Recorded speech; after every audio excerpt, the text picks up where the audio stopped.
All right, so this is the first step for CE Quick Quote. This is the new process. So it starts with going to the website and putting in the credentials that you were provided. And once you've done that, you'll hit the main page and you'll see right here, this is the history. So this will detail all the projects, the revisions, the approvals, and that's going to build up over time. The fact that you're just starting now, it's going to be empty, but the more products you quote, it's going to fill up. So let's get into it. The first step, go over here to the new button, click that, and you'll see a list of available products. And over time, the Elmira, the Heritage, the Cambrian, they'll be available in here. But right now, this program is only applicable to the E50. So we'll click that. And you'll see here, this is now the project info. This is kind of the order form, the Excel order form, but more in a easier to use fashion. So this is the dealer information. So when you log in and you get to this page, your dealer information will already be auto-populated in here, so you don't have to put it in. But for example purposes, say as a dealer, we were actually located in New York and not Ontario. We'll change that. There's our information. Now you'll see this section right here, the ship to. This is the address where the project, the elevator is getting shipped to. So if it is getting shipped to the same address as the office, you just click there, and it already knows that it's the exact same address as up here. We've made it super simple, so you don't have to put it in twice. But if it isn't, you'll have to click Others, and you'll see the two sections here. There's an install address, so that is the address of the actual the home that the elevator is going into. Now, I do recognize that sometimes you don't know the address yet, and that's fine. If so, put in TBD, and you can change that in the revision stage when you know. And then over here, this is where the ship to address will go. Again, so if it's different from the office, you click Others, and then you put in the new address over here. So we'll click this, and the install address, we don't know yet. TBD. It's in New York, and this is the zip code or the postal code, depending on which country you're in. So over here, now that this portion is complete, you go to the actual the project details. So the project name, we'll put in test Matt for now, and you'll see job number. This auto populates throughout the program. There's an algorithm that creates the job numbers, so you don't have to go in there and change it. It will auto populate, and it says revision A or Rev A here. The more you make revisions, it will keep the same job number, but the letter will change. So the next video, the revisions video, I'll explain more in detail of these letters changing, but for now we'll continue on. This is where you put your information. So as the sales rep, we'll put in Matt Carey and the LIN. So the lead identification number, this is the number through Cambridge Elevating that we provided you. If the lead came through us, through Tamara, she would have provided you a number, which is the LIN that corresponds with that lead. And if so, again, for example purposes, let's say the LIN number was 2024-11, we'll put that in. But we recognize not all the business will be coming through our leads, and a LIN may not be applicable, and that's fine. If it isn't, you can just leave that blank. And PO number, if you have the PO number, certainly put it in, but if not, again, it's not a required field. And CE contact, this is the dealer rep.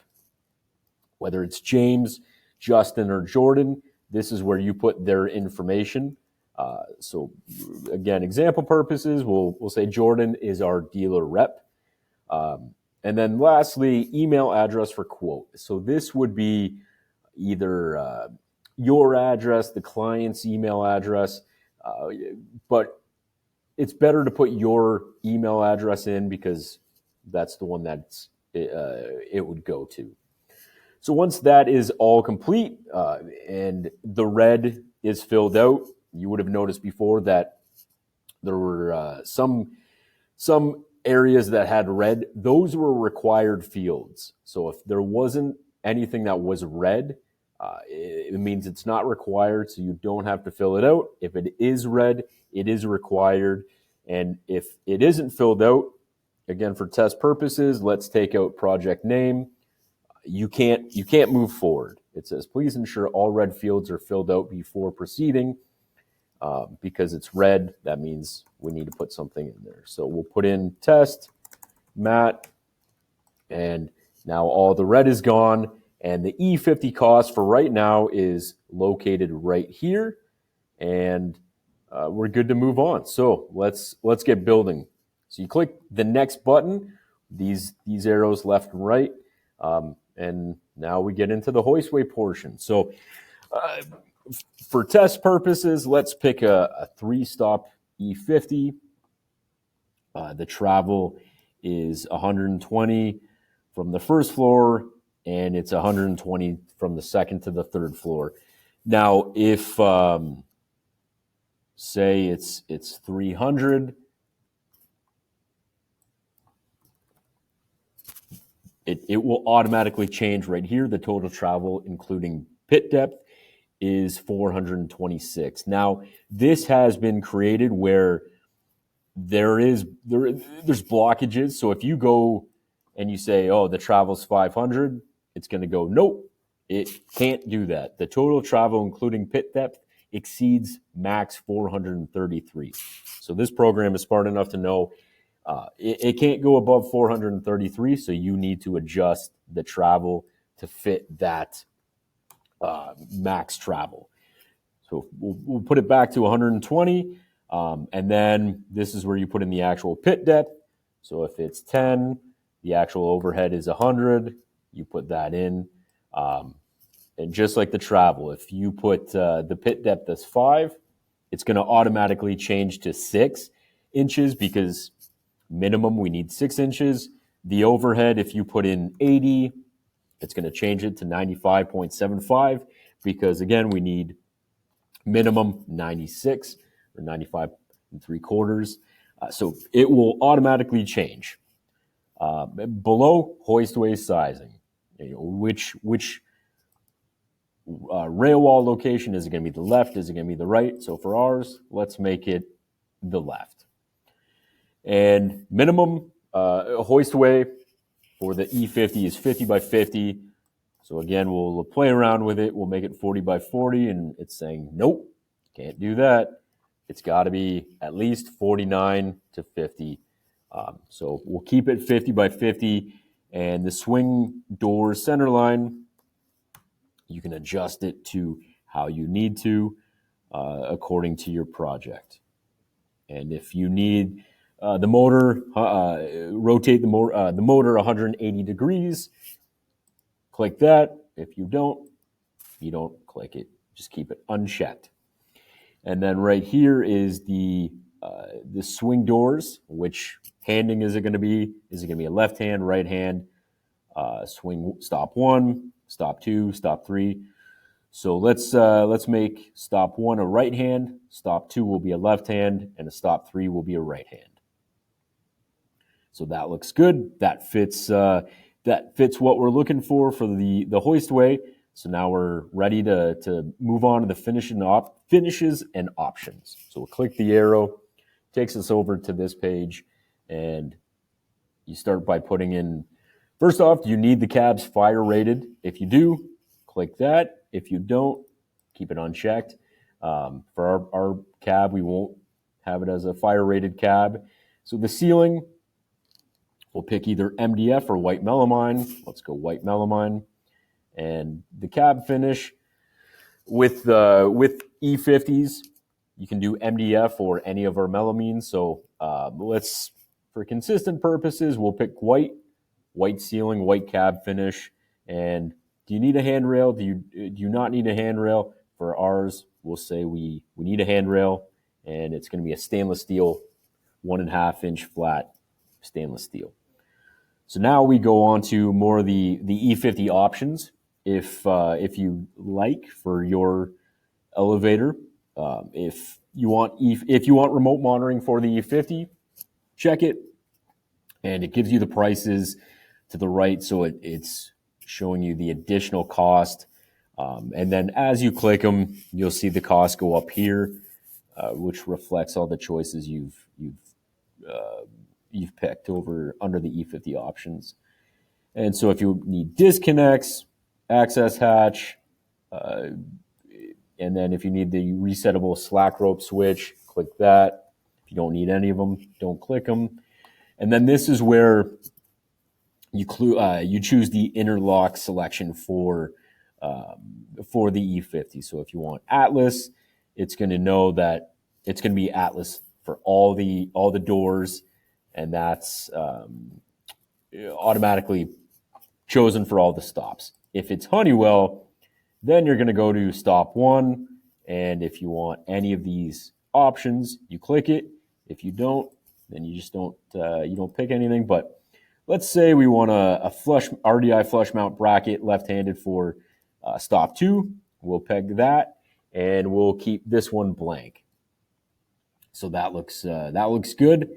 We're ready to look at the drawings.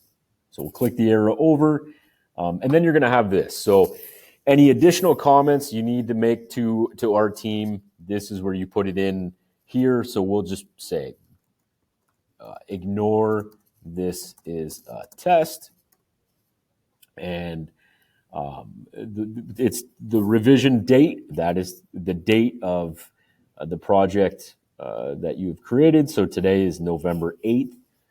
So that is why that date shows up. And it was entered by me, MC Matt Carey. So my initials will be there. And the description is initial sales drawings. We go over here, email me drawings, click that. And then there's a terms and conditions that pops up. So it's a matter of reading through that so you and your clients understand the terms and conditions. And upon reading, click this box, basically accepting all terms and conditions. Click email me again, and it's loading. So it will now take us back to the main page, which is the history. So you see now we finally have an elevator in the stable of CE Quick Quote, which is the one we just made. And it says job number, that one, project, that was what we named it, the dealer. This would be your name under the dealer. Again, it's I'm a Cambridge Elevating employee, so my dealer name is Cambridge Elevating, but it would be whatever dealer name you represent. And the current state right now is it's being processed. I'll explain that shortly, but the date created today, product name E50, and the sales rep is Jordan Gilbert. So that was all the information that we filled in under the project info when we got into filling out the information.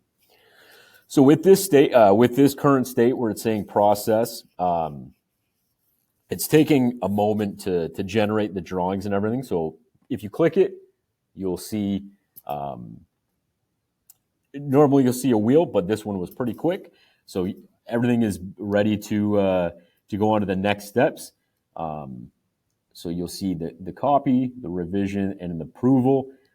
We'll get into the revision and the approval in the next videos, but we'll get into copy for right now. What the copy button does is it allows you to click that, and it will essentially create a new E50, but with the same information that you provided for this job. So it saves time without having to keep inputting the same information over and over again. If you have E50s with the same information, yeah, it's daunting to fill that out.